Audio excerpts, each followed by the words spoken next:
Scooby-Doo, where are you? We got some work to do now. Scooby-Doo, where are you? We need some help from you now. Come on, Scooby-Doo, I see you. Pretending you got a silver. You're not here with me, 'cause I can see the way you shake and shimmer. You know we got a Mr. Peter sauce on Scooby-Doo, ready for your act. Don't hold back. Scooby-Doo, if you come through, you're gonna have yourself a Scooby snack. That's a fact. Scooby-Doo, here are you. You're ready and you're willing. We can count on you, Scooby-Doo. I know you'll catch that feeling.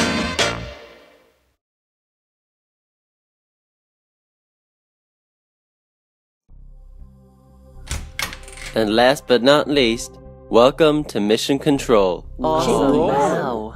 Oh, you'll have to wear these tracking pins. See those green blips up there? That's you guys.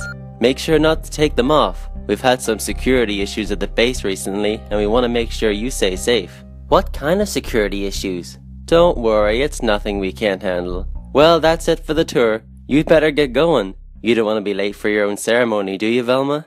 Thanks, Captain Treesdale. Let me introduce the two finalists. Elliot Blender with his project, Soybeans, Rocket Fuel of the Future. And Velma Dinkley with her experiment, How Earthworms Are Affected by Zero Gravity.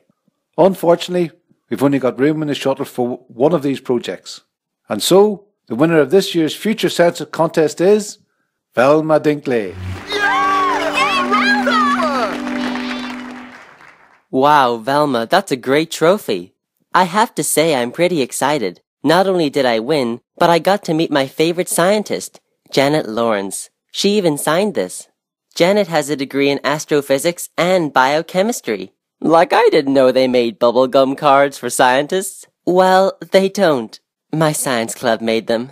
How worms are affected by zero gravity. That has no relevant application. On the contrary, seeing how organisms that possess a hydrostatic skeleton are affected by reduced gravity could further agricultural developments and help to colonize other planets.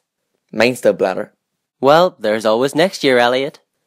Oh, Hi, Professor Lawrence. please call me Janet. Wow. Okay. Janet works with E.T.I.S here at the base. It stands for the Extraterrestrial Information Search. You mean like aliens? Exactly. So, Janet, I was hoping to get a look at the data on your current research project. It's classified. Recently you've had some complications. Complications?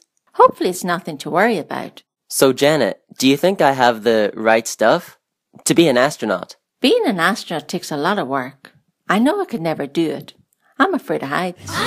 Over here. What is that? Oh no! The alien!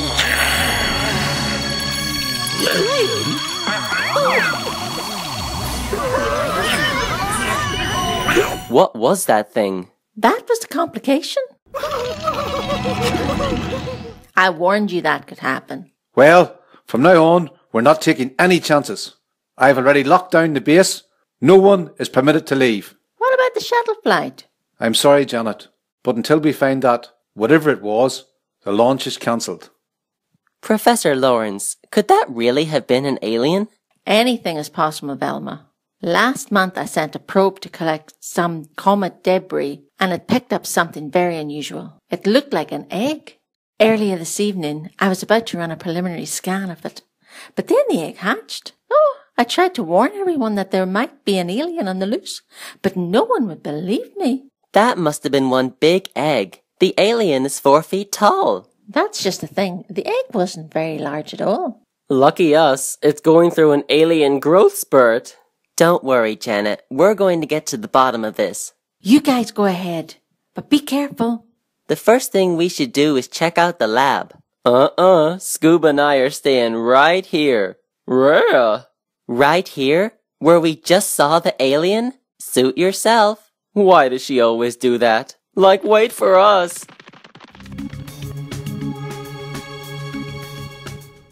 My laptop says the material is definitely organic. Whatever it is, it sure is gooey. Not exactly a scientific term. Ugh, but you're right. And there's water at the bottom of the egg case. Maybe that's because someone left this faucet on. I wonder if that had any effect on the egg. It's the alien!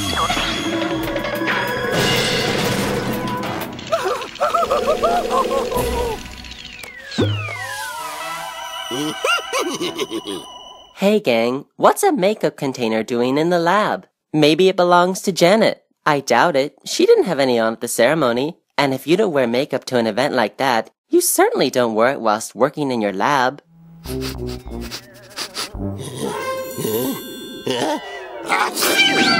Well gang, there's only one thing left to do. Like, let me guess. Split up and look for clues. How did I know he was gonna say that? Like just our luck, Scoob, the mess hall. And look, there's that dehydrating machine that makes all that astronaut food. I bet we could have some fun with that. Man, this dehydrated food is the best. Half the height, 16 times the food. Hand me another slice of tomato, would you, Scoob? Man, Scoob, your fur is getting kind of scaly.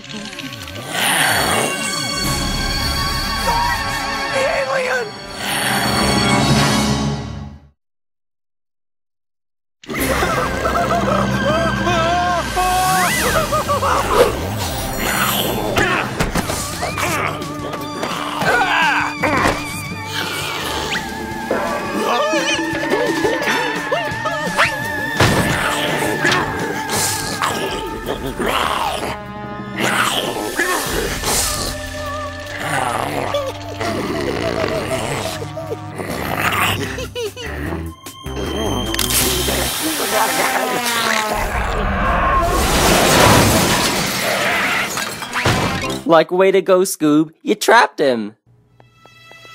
Like, who are you? That doesn't matter right now. What is this? It's like an alien rash. We have to get him to the infirmary. Is the coast clear? Yep, Scoob trapped the alien in the storeroom.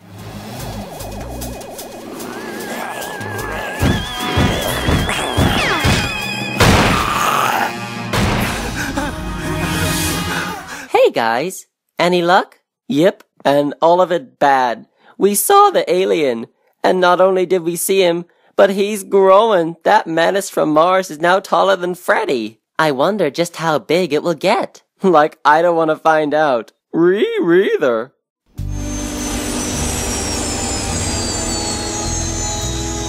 Janet, you sure are working late. Well, Reggie has scheduled exercise, and I'm not going to let that alien stop me from getting my work done. Who's Reggie? A chimpanzee. Wow. Reggie here is going on the next shuttle flight to do an important spacewalk. He's truly amazing. I can train him to do just about anything. That's great, Professor Lawrence. Come on, gang. We'd best leave Janet to get on with her work. Elliot, what are you hiding behind your back? Nothing. Hey, let go of that, you fleabag canine. This is the current research data for Janet's project. This is classified. So what? I'm not scared of. What's going on here? Is that? I thought I asked you not to look at my research. Velma did it. I tried to stop her. What?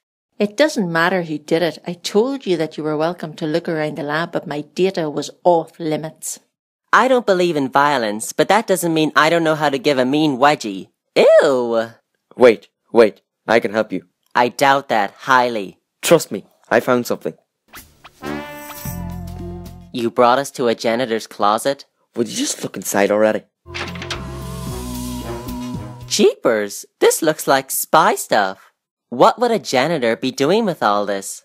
Well, like, there sure was something strange about that janitor that helped Captain Treesdale. She sure was being secretive. Looks like we better keep our eye on this mystery maintenance woman. If that shuttle doesn't launch, 5 years of Janet's research is down the drain. Maybe that's why someone came up with this whole alien scheme. But who could be behind it? Do you think Keith Dale might be hiding something? Or maybe our mystery janitor has a secret or two. I wouldn't put it past Elliot. Hey, like I've got another suspect for you. Him!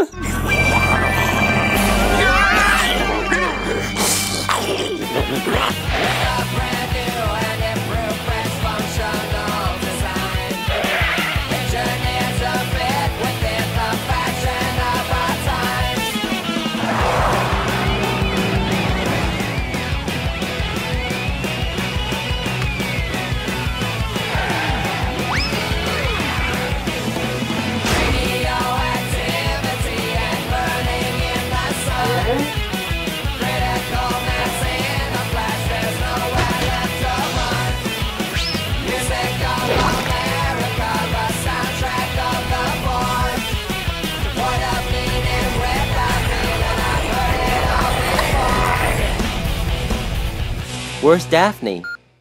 There's Daphne, the green blip. Oh no, we've got to help her.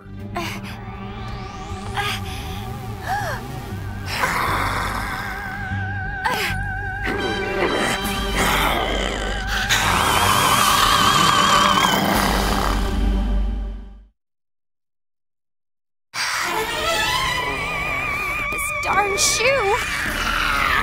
Come on, come on. Gotcha!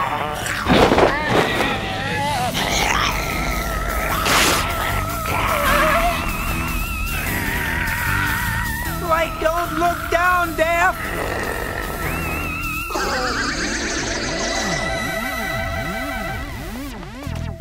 I wonder why the alien didn't follow me across the gangplank. Maybe you've got happening karma. Or maybe that alien is a big phony. Oh no, my worm farm! Someone broke it. That's too bad about your project, Velma. But right now I think we've bigger problems. The alien? There's only one way to find out. Hey, let go of me, you big jerk. Elliot, did you do this to my project? So what if I did? Your project was stupid. That's it. I say Elliot is the alien. Hey, not so fast, Velma. There's still one suspect we haven't investigated. Why would Keith Dale not want to see the shuttle launch? I don't know, but if he is behind this, we're gonna find out. Hey, look at this. It's Keith's internet password. Keith Razorchuck. So, Razorchuck? Maybe Dale wasn't always Keith's last name. Here's an article. Looks like Keith Razorchuck was a pretty good scientist. And look at this, an article he wrote about artificial intelligence. That's what Janet won the Nobel Prize for. It looks like they were both working on the same idea, but Janet published her research first. So, if Keith lost the Nobel Prize to Janet, maybe he's trying to get revenge by sabotaging her new project. Hey, who do you think's creeping around the dive tank room at this time of night? Raelian? Yep, my thought exactly.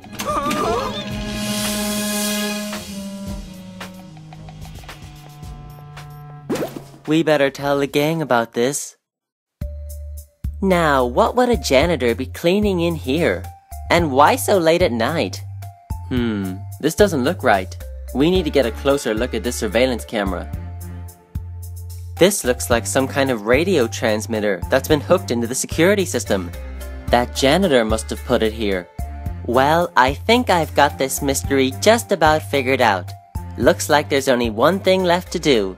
Capture that alien. Okay, now it's very simple. When the alien runs in, Daphne will hit the floodlights, blinding it. The alien will slip down this ramp towards the open cockpit of the centrifugal force machine. Velma will seal the door, while I throw the switch from up there in the control room. Looks like all we need now is for someone to lure the alien into this room. I see where this is going. Scoob and I aren't gonna be bait. Not this time. Ruh-ruh. Oh yeah? Would you do it for a... Sorry, Daphne, we're way ahead of you. We brought our own supply of Scooby snacks just for such an emergency. Oh yeah, but do you have... Oh man, nothing goes better with Scooby snacks than milk. Like way to show a united front, Scooby-Doo.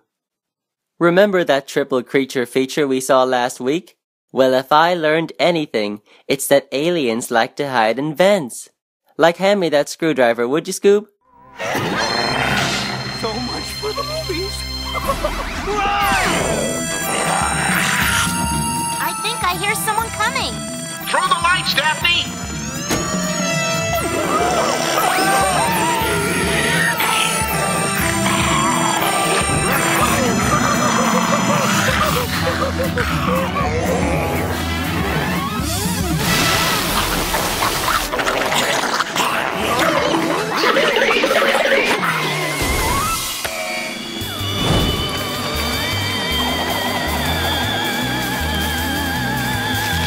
Okay, Freddy, that's enough.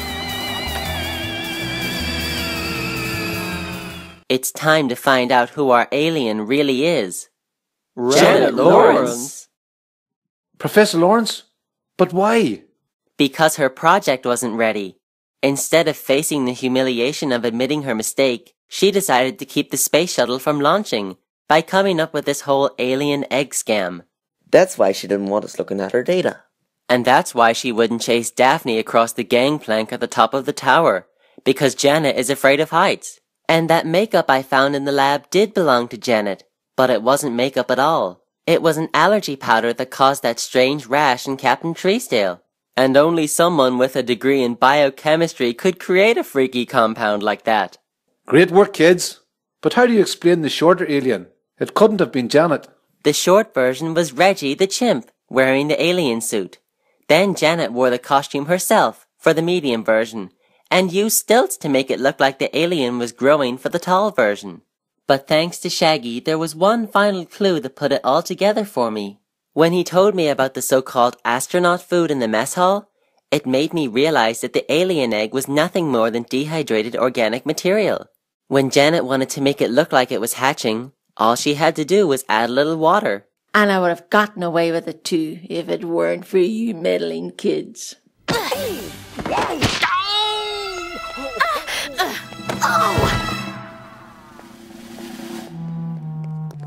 But who are you? My name is Celia Clyde. I'm an FBI agent. I was sent here to monitor possible alien activity. Sorry we had to unmask your alien. That's all right. This alien might have been a fake, but out there somewhere, maybe watching us right now, are extraterrestrials waiting to make contact. Like you're not kidding. Look! Scooby-Dooby-Doo!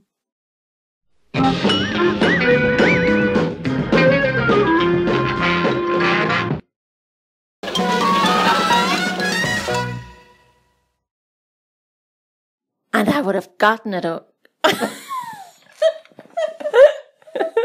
It's gotten, you know, the classic line, I would have gotten away with it.